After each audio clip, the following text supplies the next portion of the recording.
Titans, the flagship series of the DC universe. People have been keeping their eye on this show for many reasons. In addition to being the first piece of original programming for a brand new streaming service, it's the first time many of these characters have been adapted to live action. It's a brand new interpretation of the Teen Titans after years of adaptations aimed at kids. It's being spearheaded by Geoff Johns and Akiva Goldsman. This is Johns' first major project since stepping down as president and CCO of DC Entertainment. And Goldsman has been with this project since 2014 when he was trying to pitch it to TNT. It's at this point I'd like to remind you all that Akiva Goldsman has the sole writing credit on Batman and Robin. So the man who made Mr. Freeze say all of this. All right, everyone, chill. Stay cool, bird boy. You are not sending me to the cool party. He's back in the superhero game.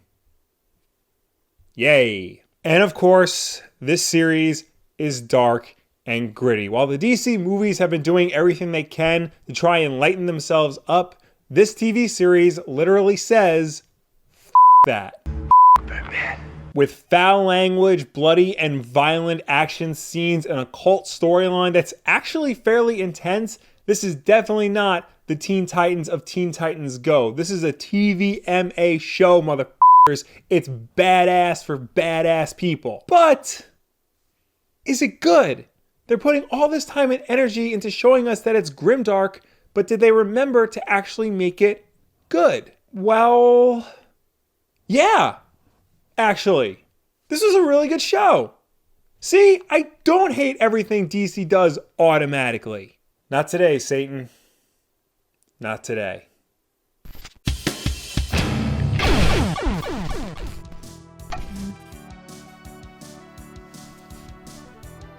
Might as well get in the mood. So Titans is primarily based on the classic 1980s version of the team by Marv Wolfman and George Perez, the same version that was adapted into the original animated series. The notable omission is Cyborg. You may think it's because he's in the movies, but he's actually going to be in the Doom Patrol TV show that's coming out later, but we'll get to that when Doom Patrol comes out. So far, only one episode of Titans has been released. New episodes are going to come out on a weekly basis. But I feel like this one episode is a good barometer for what the show is going to be like overall, how it's going to feel and how it's going to be going forward. The pilot is primarily about Robin, Raven, and Starfire. Dick Grayson has recently left Gotham City to try and make a name for himself as a Detroit detective, while still moonlighting as the Boy Wonder. A pre-Raven Rachel Roth runs away from home after the death of her mother. She's been experiencing these weird demonic powers and seeks the help of Dick Grayson to try and figure out what's wrong with her. And Starfire, going by the alias Corianders, is stuck in Austria with no memory of who she is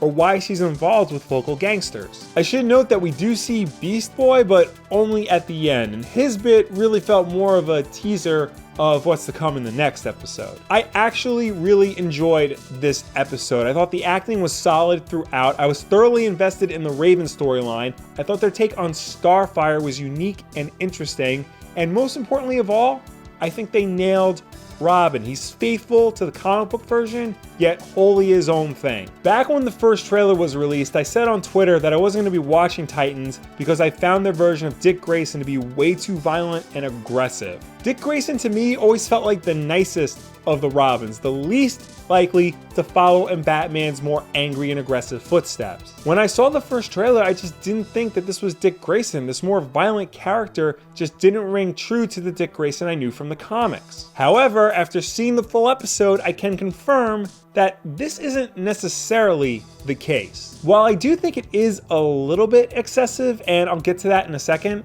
the violence here actually does have a purpose in the storytelling and character progression of Dick Grayson. Here's a guy who clearly does not want to end up like Batman, to go down the same road as his mentor did. And yet every time he tries to be a better person, to distance himself from his past, he still succumbs to the ways he was taught, the ways of Batman. We only see Robin in costume once in the episode during that fight scene, and if you know me, you know that's a pet peeve of mine, not seeing superheroes in their full costume. But here, it actually kind of makes sense. Dick is clearly confused about the type of person he wants to be, and not having him in costume all that much shows us that he's trying to distance himself from his old life as much as possible. The same goes for the other three. Raven right now is just a goth girl with a big hoodie. Beast Boy is shown to be either a green tiger or naked. And I know a lot has been said about Starfire's appearance in this series. Some comments are from actual comic book fans who are legit upset she doesn't look like the Starfire of the comics. And some comments are from actual racists, but we'll ignore them forever. But this is clearly a Starfire who isn't Starfire yet. Just like everybody else in the series, this is a character who's trying to figure out who she is and what her place in the world is. And ultimately, hopefully, by the end of the season, she'll become more in line with the Starfire of the comics than she was at the beginning of the series, just like everybody else on the show. And that's regardless of whether or not she's going to wear the iconic outfit, although I have a suspicion that she will. I mean, it is just the first episode. There's still plenty of time for everybody to get their iconic looks in. The show did a very good job of setting up the greater mysteries of the series, particularly with Raven and Starfire. By the end of the episode, I felt like I wanted to know more about Raven's backstory, and why she's having all these weird visions, and just what Starfire's place in all of this is. With Robin, we all know his backstory, we all know about his relationship with the GD Batman. So to have the show start with the most iconic duo in all of comics not on speaking terms, I mean, what's a better hook than that? Don't you want to know why they're not talking to each other anymore? Batman. The episode even ends with an intriguing mystery. You spend all this time with Raven and Robin and Starfire, and then all of a sudden, what the hell, a green tiger that turns into a naked kid? What's up with that? Now, as much as I like Titans, I do have some criticisms. For one thing, this is a very cheap looking show. Now, I wasn't expecting Game of Thrones or anything like that, but this is clearly a show made on a budget. It may not be CW cheap, but it's certainly a step below, say, the Netflix Marvel shows. Every set on this show just feels claustrophobic, like it was filmed at a Hollywood backlot rather than on location. The CGI is obviously sub-Hollywood blockbuster standard, and even the fight with Robin had a lot of slow-mo and sped-up footage to try and make it more exciting than it actually was.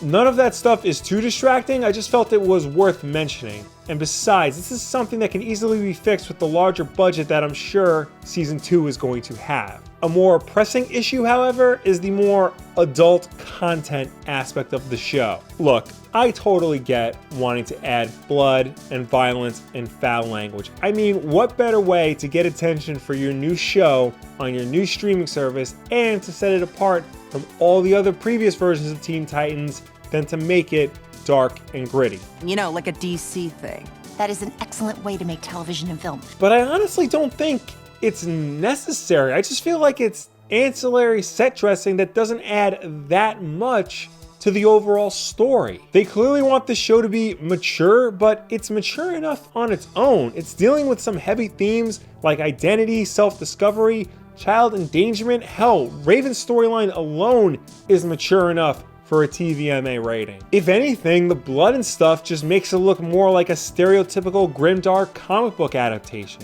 taking away from the actual good story that it's trying to tell. Kind of like how DC launched their Black Label imprint to try and tell new, mature, standalone stories with the top creators in all of comics, only for the whole project to be overshadowed by Batman's average penis. And the nature of things like this is to always add more of the gratuitous stuff as time goes on. Much like how they upped the nudity for Game of Thrones as the seasons progressed, I can definitely see them adding more blood, violence, and Batmans to later seasons of Titans.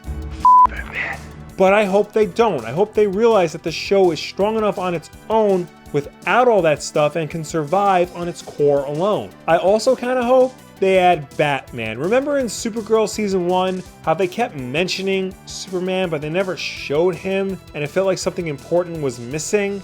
That's kind of going on right now in Titans with Robin and Batman. Hopefully he gets added to Season 2, much like how Superman was added to Supergirl, and other than that, yeah, I really like this show.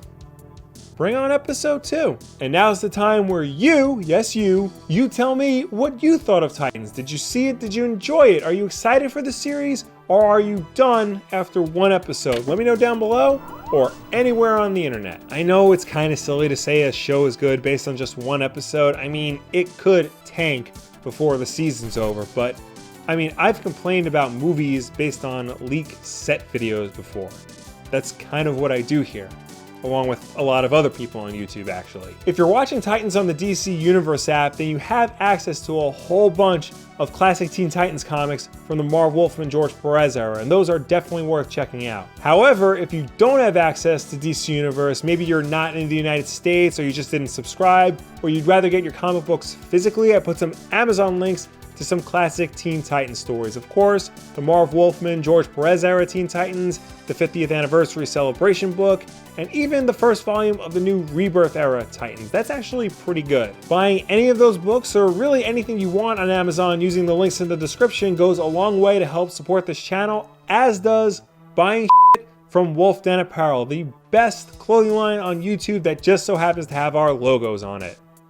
It's hot. And of course, new videos every Tuesday and Wednesday. Saturday is the backlog. Wednesday night at 9 p.m. Eastern, it's Wulff Den Live. So subscribe to see all of that.